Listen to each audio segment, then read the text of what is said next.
It's a little overwhelming to see him in the flesh for the first time. Tall and heavily built, he still has the physique of the boxing champion he once was.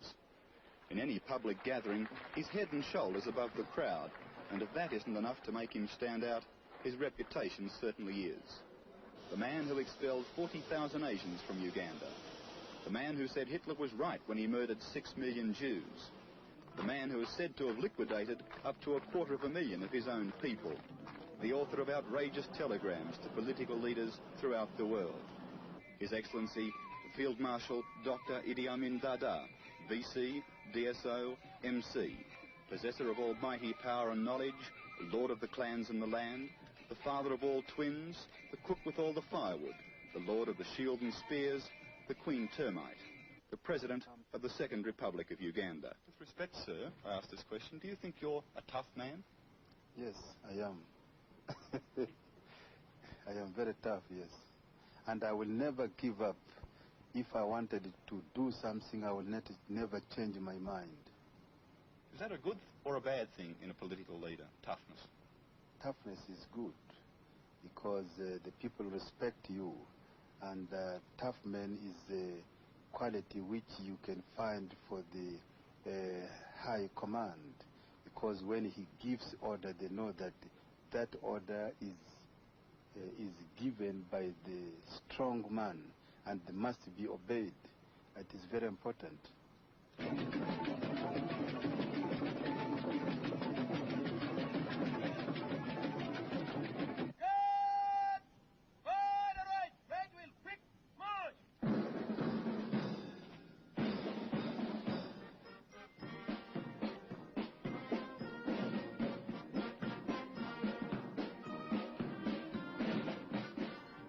For a country which has supposedly thrown off the yoke of British colonialism, Uganda still retains a strong legacy from the days when it was an outpost of Queen and Empire. The band plays on while the arrival of His Excellency is awaited.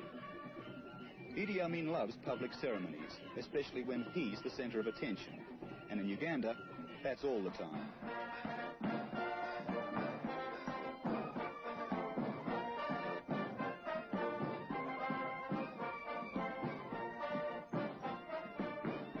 Thank you so much for everything. Thank you very much. Well, we've enjoyed it very well. Thank you. Thank you. Thank you. Thank you.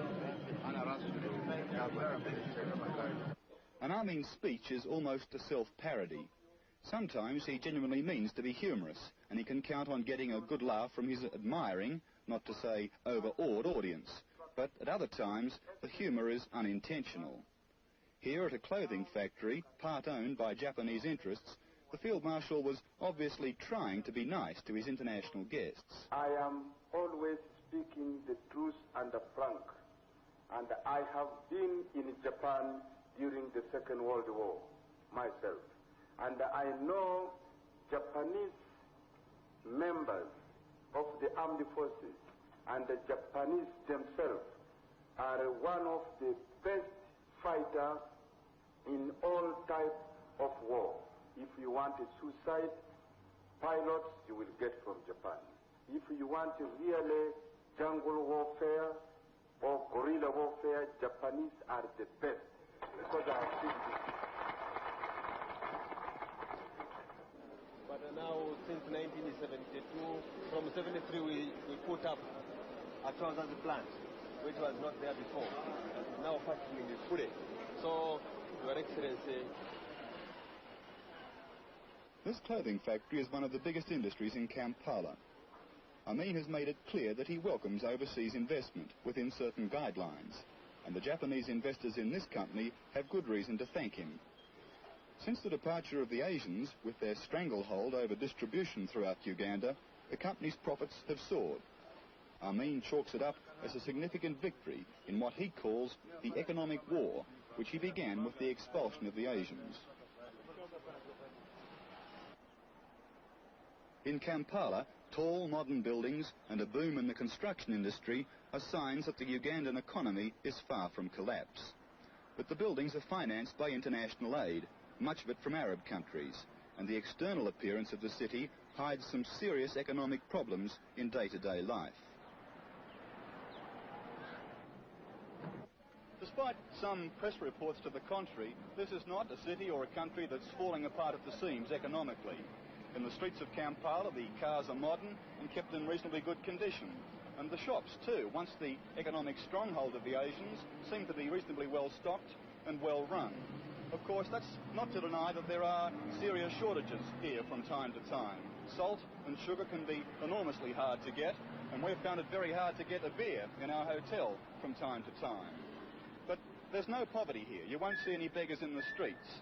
And despite the fact that I may get impatient that only 1 out of the 3 lifts in our hotel has worked during the week we've been here, that perhaps is only a white man's impatience, not shared by native Ugandans. Some consumer items are enormously expensive, and the price of everyday essentials like flour and bread is very high. Before Amin expelled them, almost every business along this road was owned by Asians, descendants of the indentured labour brought in by the British. In 1972, Amin gave the Asians 90 days to get out of Uganda. Their businesses were confiscated and handed over to native Ugandans. Now the signs over the shops have African names. It was a move that made Amin popular with his people, but it left the country perilously short of skilled professionals to run everyday services. And therefore you should inform your country that we here in Uganda are now in position to work with the whole world community. We can employ them, we can give them responsible position in our Uganda. Even if we find that in that particular area we need somebody in ministerial level, we can put him. Whether it's Russians or Americans or British or African, I want just to, or Indian, I will put there. This I just wanted to inform you, because what we are interested is to see that it is money management of that particular department. This is very important for us. I thought that I should tell you. And with that, we can even run our administration very smoothly.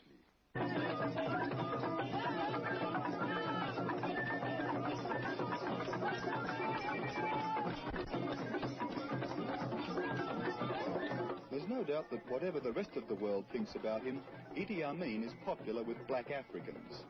His strident nationalism and the flamboyant, if somewhat crude way he criticises his old colonial masters has earned him admirers outside Uganda, who see in him a black leader who refuses to play the game by the white man's rules.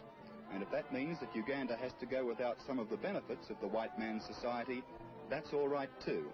Africans point to the richness of their own culture as something worth preserving, and which is imperiled by the imposition of Western-style governments and economic systems.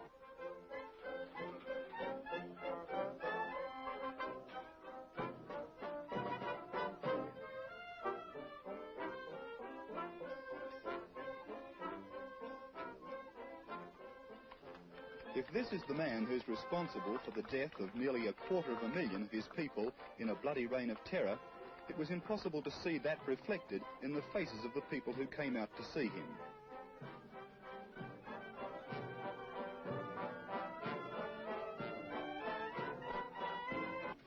Ours was a carefully guided tour, and we were under constant observation by Amin's government officials. If there was any truth in the dark rumours about the early days of his regime, it seemed particularly unwise to pursue them. A political leader who wears a pistol during a television interview is a force to be reckoned with. You're a very popular leader with your own people. Yeah. What do you think explains that? Because I am not cut off completely from my people, and I make myself as simple to the people to be approached. I can talk to them, and I can solve their problem, and I can allow a group of the people to talk to me, put their complaint rather than being stopped by anywhere. I go to them, and they know that whatever they want to be solved, I can solve for them, and that make them have a confidence in me.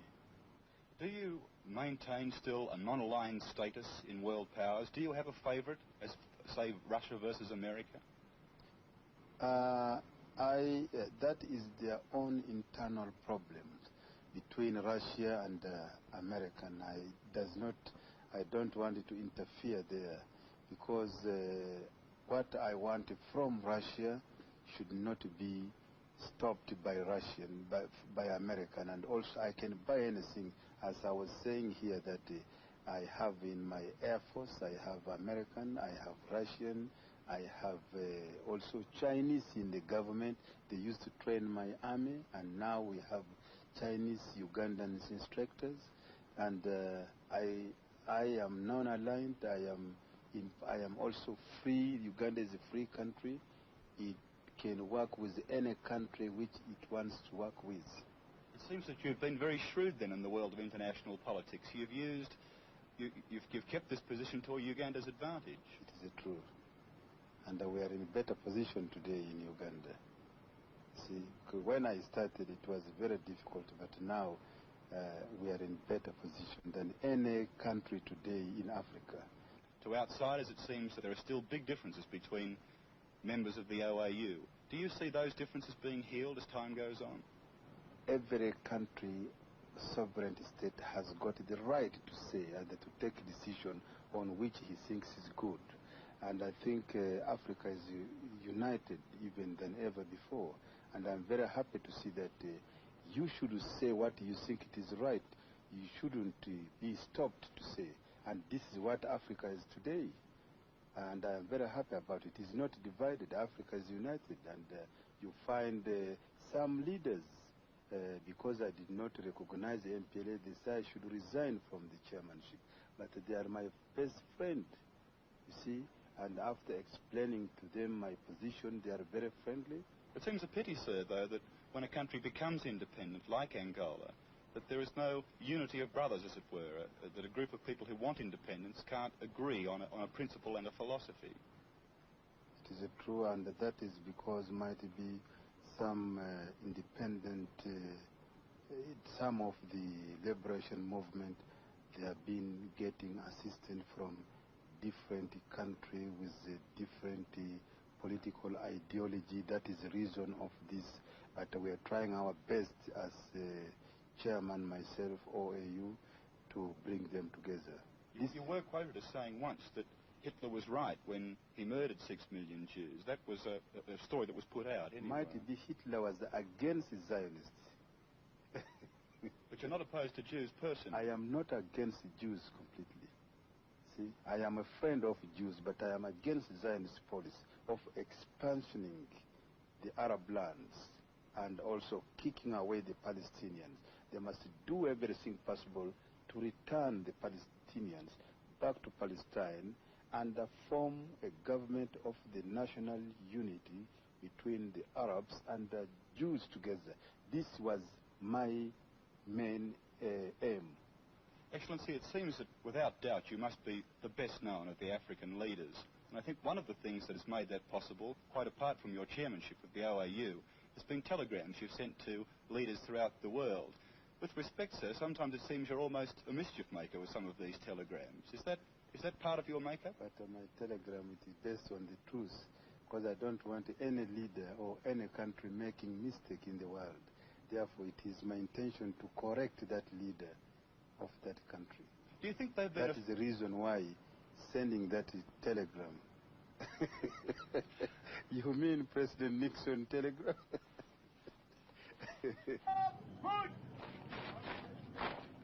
Idi Amin is first and foremost a soldier. He runs his country the same way he runs his army. The orders come from the top, and absolute obedience is expected from the lower ranks.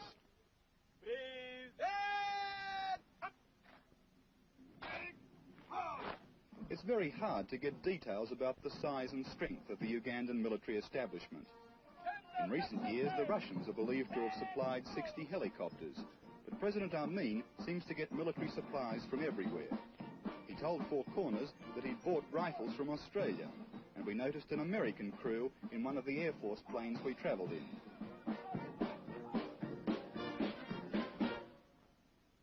It's all part of the rich pattern of contradiction by a man who revels in the play of power politics.